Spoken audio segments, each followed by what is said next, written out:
One morning in 2012, a young man was looking out his backyard in West Virginia when he noticed something in his garden.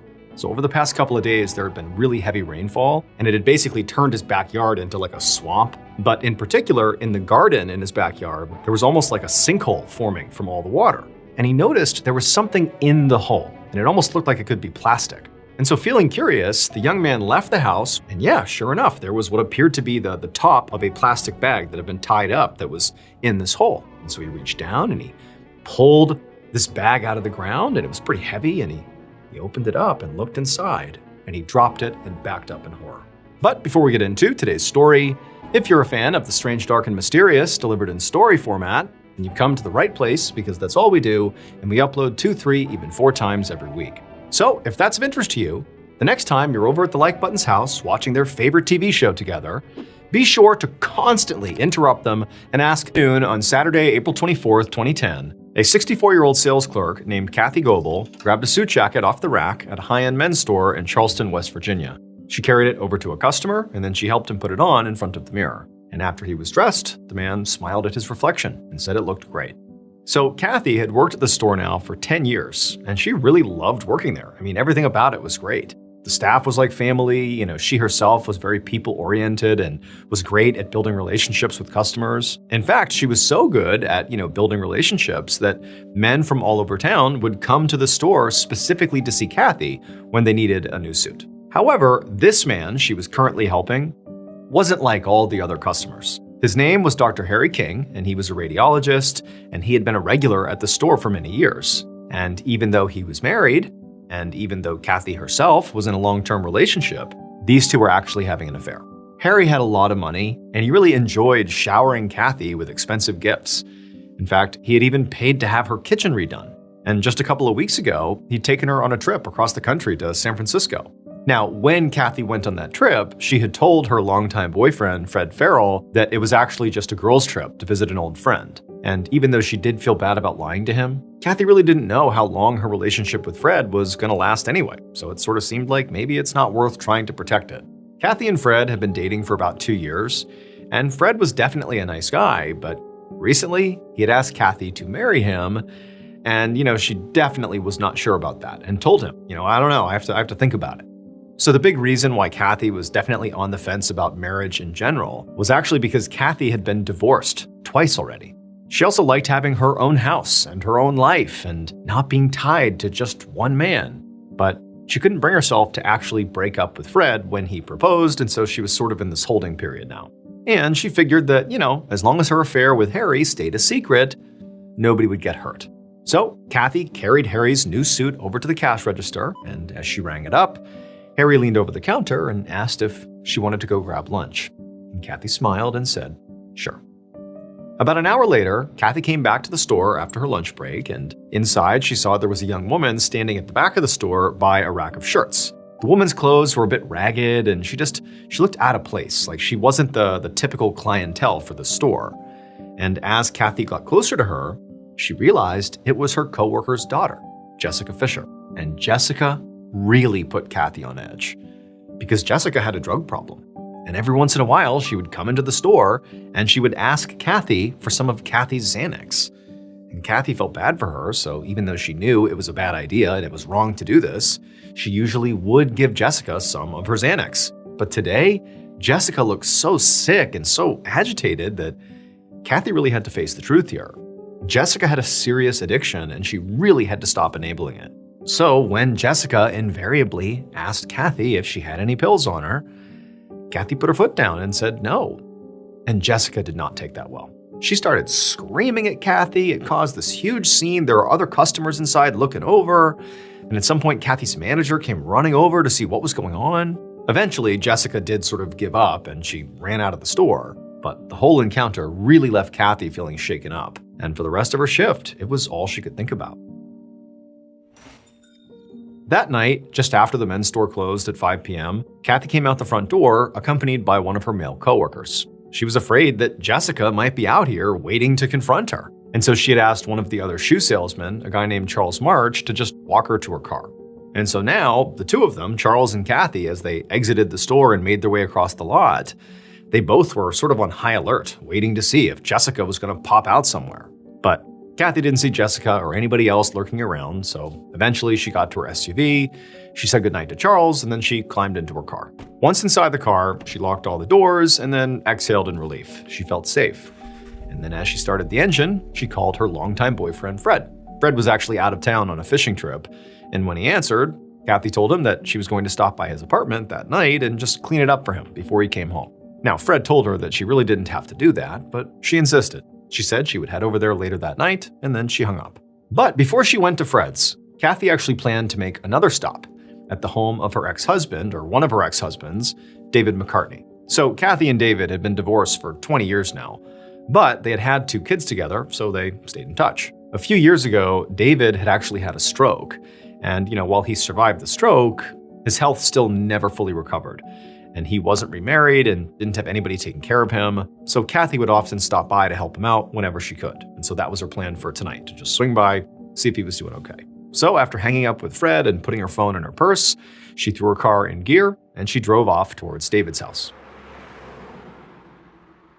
A few hours later, around 8:30 p.m., Kathy was chatting on the phone with her friend Laura while she drove toward her boyfriend Fred's apartment. She had just been at David's house and she had helped him with some chores, and then after she had left, she had swung by Walmart to pick up some food and cleaning supplies, and now she was telling Laura that she was actually sort of looking forward to cleaning up Fred's apartment and then just having some alone time, that night afterwards. Kathy eventually reached Fred's apartment, and so she parked her SUV in the driveway, and she's still on the phone with Laura, and she walked up towards Fred's apartment. But as she was unlocking the door, she looked and noticed there was someone walking towards her. And so she told Laura that she had to go, then she hung up, and she pushed the apartment door open. 2 days later, on the morning of Monday, April 26th, Kathy Goble's 36-year-old son, Jason McCartney, knocked on the door of her house, which was located on a quiet suburban road. That morning, Jason had gotten a call from Kathy's boss saying that she hadn't come into work, and she also wasn't answering her phone, which just was not like her. Jason had tried calling his mother too, but she hadn't answered him either. So now he was at her house to make sure she was okay. But no one was answering the door. So Jason pulled out his own key and he let himself inside. And then once he was inside, he began walking all around, calling out for his mom, searching every room, but there was no sign of her. She wasn't there. And there was no sign of her purse, which she brought with her everywhere. And then when he went into the garage, he saw that her SUV was also missing. So at this point, Jason pulled out his phone and he called his mother's boyfriend, Fred, to see if maybe she was with him. But Fred said no. And in fact, he said he hadn't heard from her since Saturday evening. Fred said he'd gotten home the day before on Sunday from his fishing trip, but when he got home, he'd found Kathy's cell phone, her spare car keys, and her medication just sitting on his kitchen counter. But Kathy herself was not there, and also neither was her car. And so at this point, Jason had a really bad feeling that something wasn't right here, but he knew who to call: his childhood friend, Detective Brian Carper of the Kanawha County Sheriff's Department.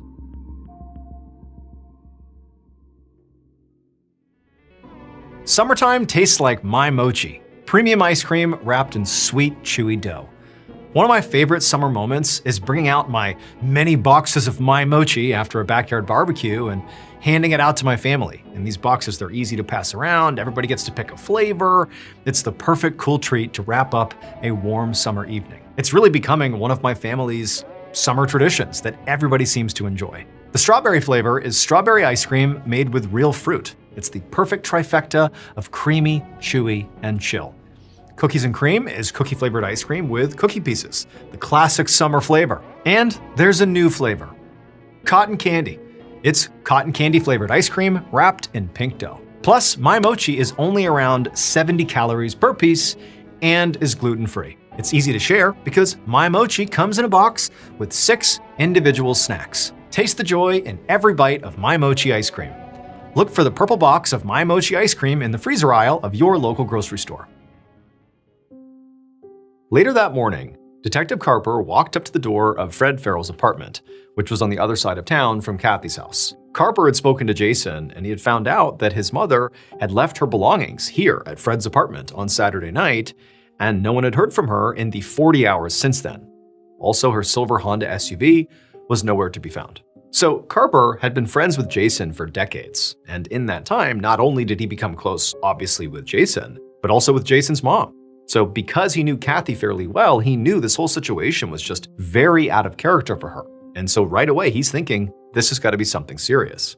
And so, with a sense of urgency, Carper knocked on Fred's apartment door, and a few seconds later, a spry, active-looking man in his mid-70s answered the door, and he invited Carper inside, and they sat down at the kitchen table. Carper began by asking Fred when was the last time he had spoken to Kathy, and he told him that Kathy had called him on Saturday night while he was off on a fishing trip, and that she had told him that she was going to go over to his apartment while he was away and clean it for him so that when he got home, it would be, nice and tidy. And when Carper looked around the apartment he was in, he did notice that it was clean. In fact, it was like spotless, as if the entire apartment had been scrubbed top to bottom. But Carper didn't call attention to that. Instead, he just told Fred to go on. And so Fred said that when he'd come home from the fishing trip on Sunday, so the day before, Kathy hadn't been there.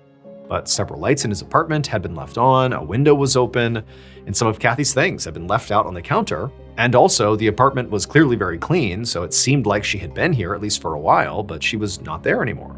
And so Carper glanced over at Fred's counter, and he did see there was a phone, a pill bottle, and a set of spare car keys that clearly belonged to Kathy. And Carper returned back to Fred and he said, did it strike you as odd that she was gone but left behind these really important items? And Fred just said, no, it actually wasn't odd, that Kathy was sometimes quite forgetful. However, when Fred said this, he distinctly looked away from Carper, like he wasn't meeting him eye to eye when he said that Kathy was forgetful. And so Carper began to think that Fred seemed pretty nervous. And it also definitely had not escaped him that Fred had also just referred to Kathy in the past tense, that she was forgetful, not that she is forgetful. Almost like he already knew that she might be dead, even though at this point she was only missing. And so to Carper, all of this seemed really suspicious. So he told Fred that he would have to come down to the station right now for additional questioning. Fred agreed to it, and as the men stood up from the table and headed for the door, Carper grabbed Kathy's car keys off the counter and put them in his pocket. Later that afternoon, back at the Kanawha County Sheriff's Office, Detective Carper looked over a copy of Kathy's phone records. By this point in the day, they'd already interrogated Fred, but he was sticking to his story about the fishing trip. Carper had also gone to the men's store where Kathy worked and had spoken to her coworkers, but none of them had any clue where Kathy could have gone. One of the shoe salesmen confirmed that he had walked Kathy out to the parking lot around 5 p.m. on Saturday, and he had watched her drive away, but that was the last time any of them had seen or heard from her. But now, as Carper scanned the list of calls that Kathy had made and received that Saturday, he saw that after she had left work that night, she had answered 2 incoming calls. One was from a woman named Laura Henderson, and the other was from her ex-husband, David McCartney. And so Carper wrote down both their names and then looked up their addresses. He was hoping that one of them could help fill in the gaps of what Kathy had done after work that night. A short while later, Detective Carper was sitting in the living room of Kathy's ex-husband, David McCartney. And David told the detective that he had heard about Kathy's disappearance from their son, Jason, and he was shocked to hear about it because he'd actually seen Kathy on the night she vanished. He told Carper that on Saturday, after Kathy had gotten off of work, she had come over to his house. And when she was there, she had helped him pay some bills that he had forgotten about, in part because his memory was not that great ever since his stroke. But he said Kathy hadn't really stayed very long at his house before she said she just had to leave, and then she had gone.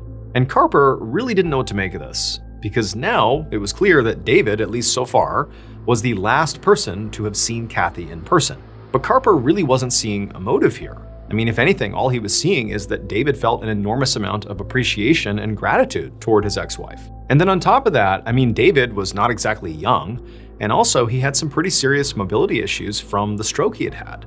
And so Carper really wasn't even sure that somebody in David's condition would be able to hurt or kidnap Kathy, even if he had really wanted to. And also, Carper had to remind himself that he still wasn't even sure if anyone had hurt or kidnapped Kathy. After all, it's only been a couple of days now, and it was entirely possible that maybe she was safe somewhere and she would turn up and that this was just a big misunderstanding. However, there was still one more person that Carper really wanted to follow up with before he drew any initial conclusions.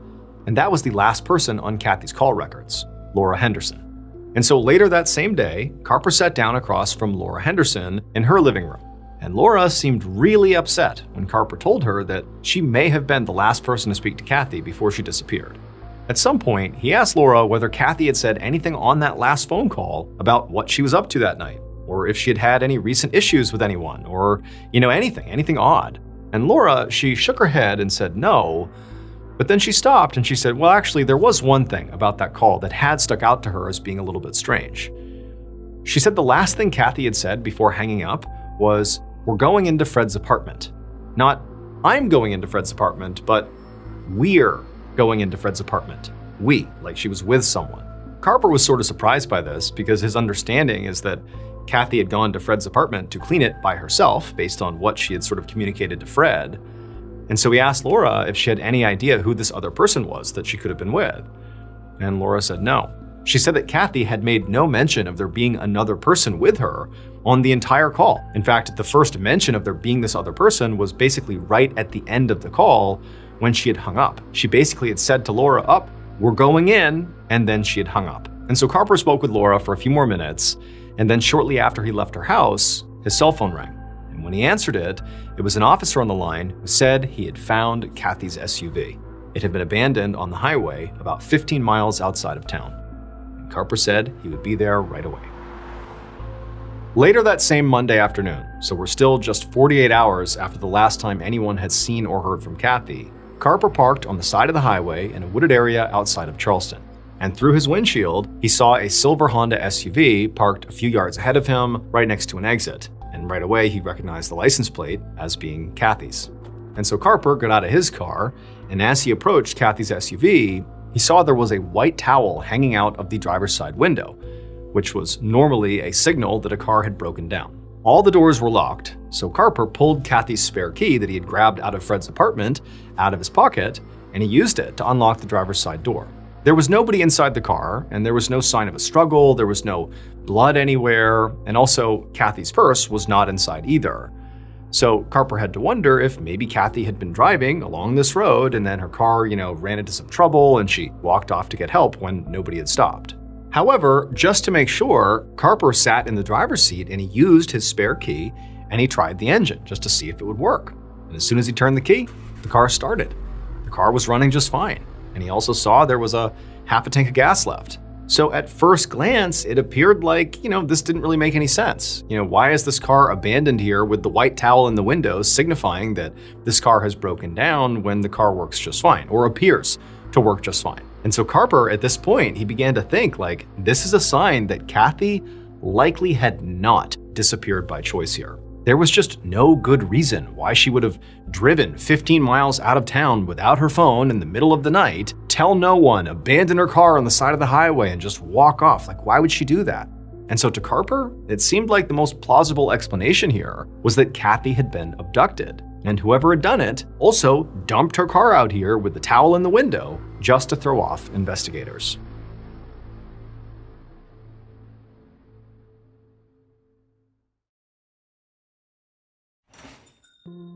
Two days later, on the morning of April 28, 2010, Detective Carper walked into the men's clothing store where Kathy worked.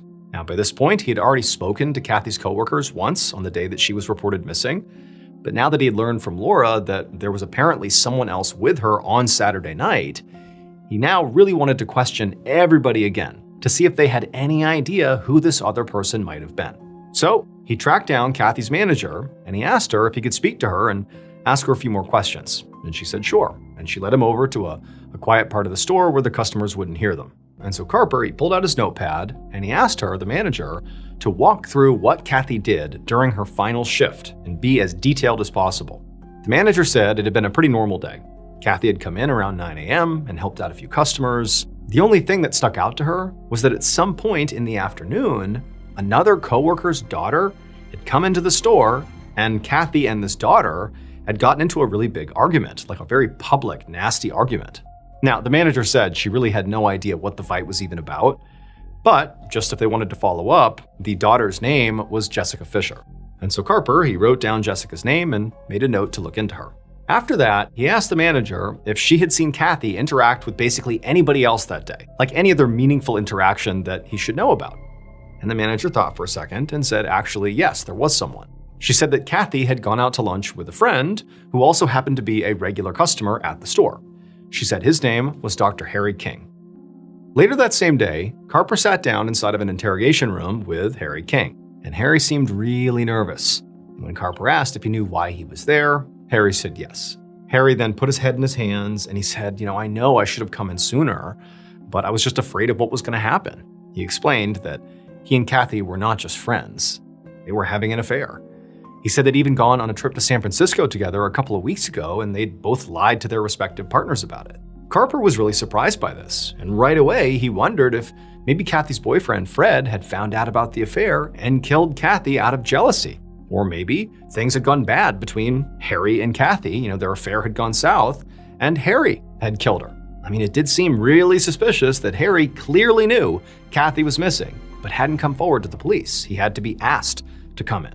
So Carper asked Harry to just go ahead and explain where he had been on Saturday night. And Harry said he'd been at home all night with his wife.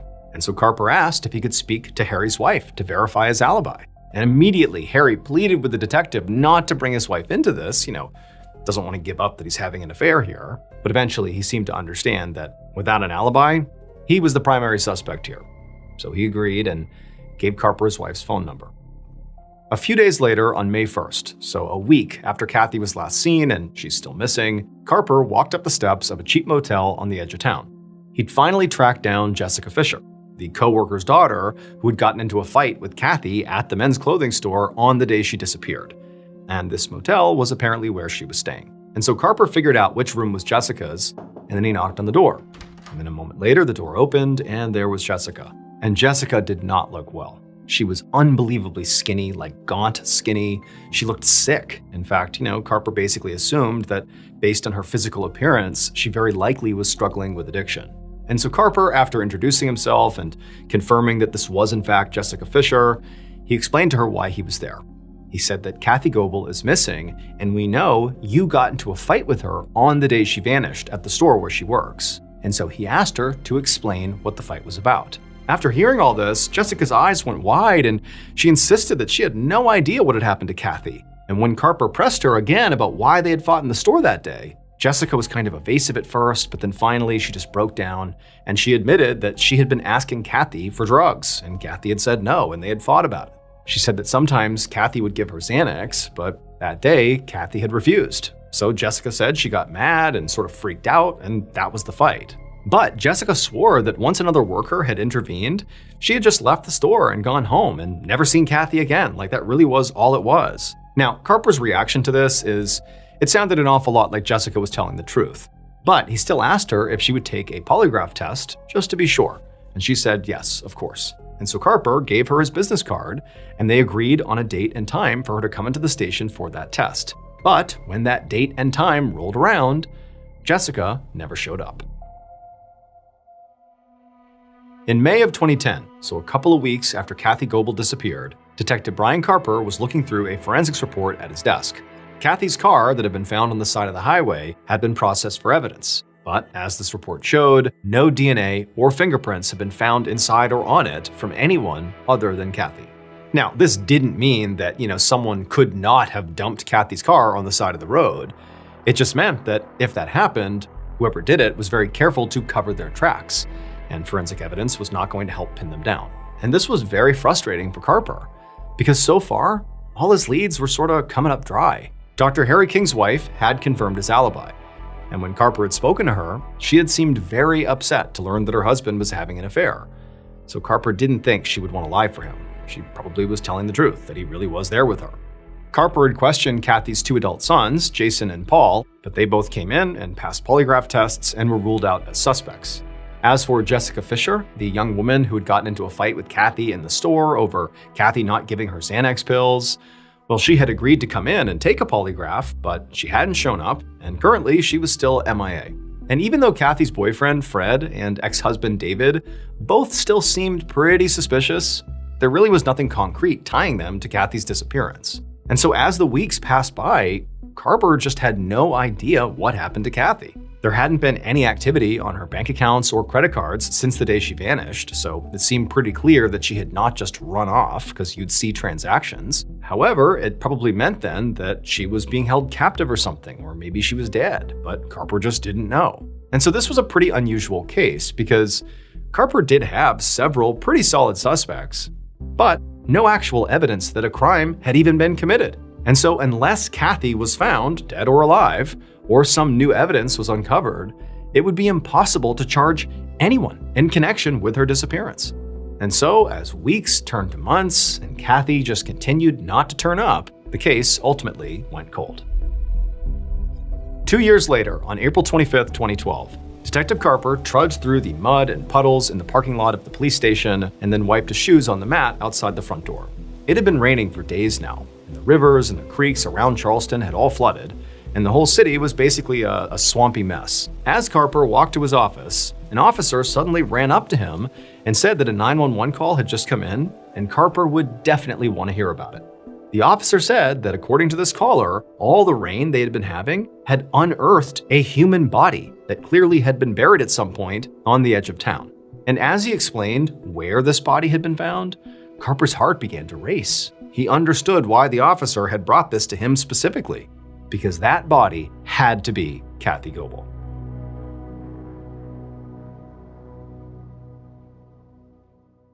Based on the place of burial and other forensic evidence, this is what police believe happened to Kathy Goble on the night of April 24th, 2010.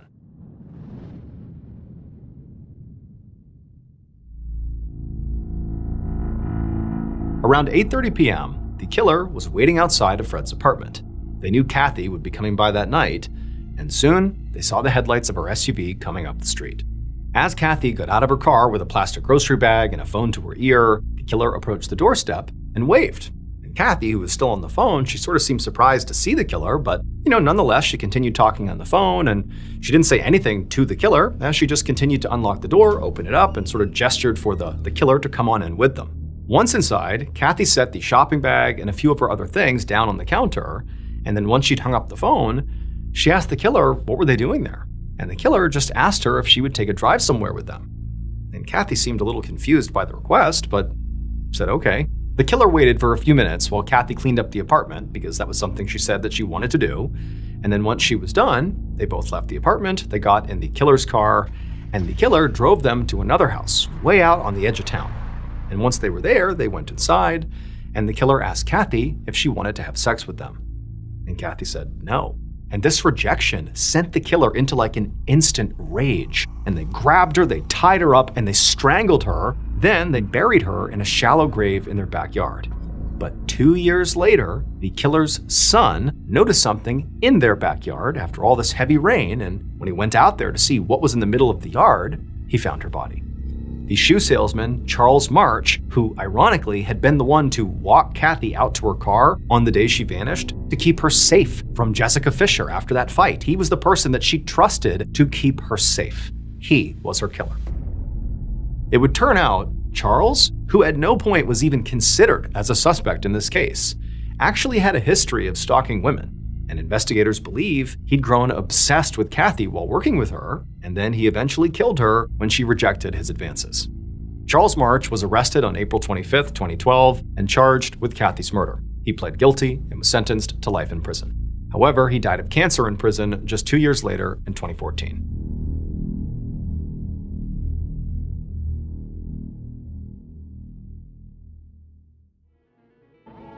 Thank you so much for watching. Let me know what you thought of today's episode in the comments. And remember, we have a whole playlist of true crime episodes ready for you to binge right now. So click here and give them a watch. All right, until next time, see ya.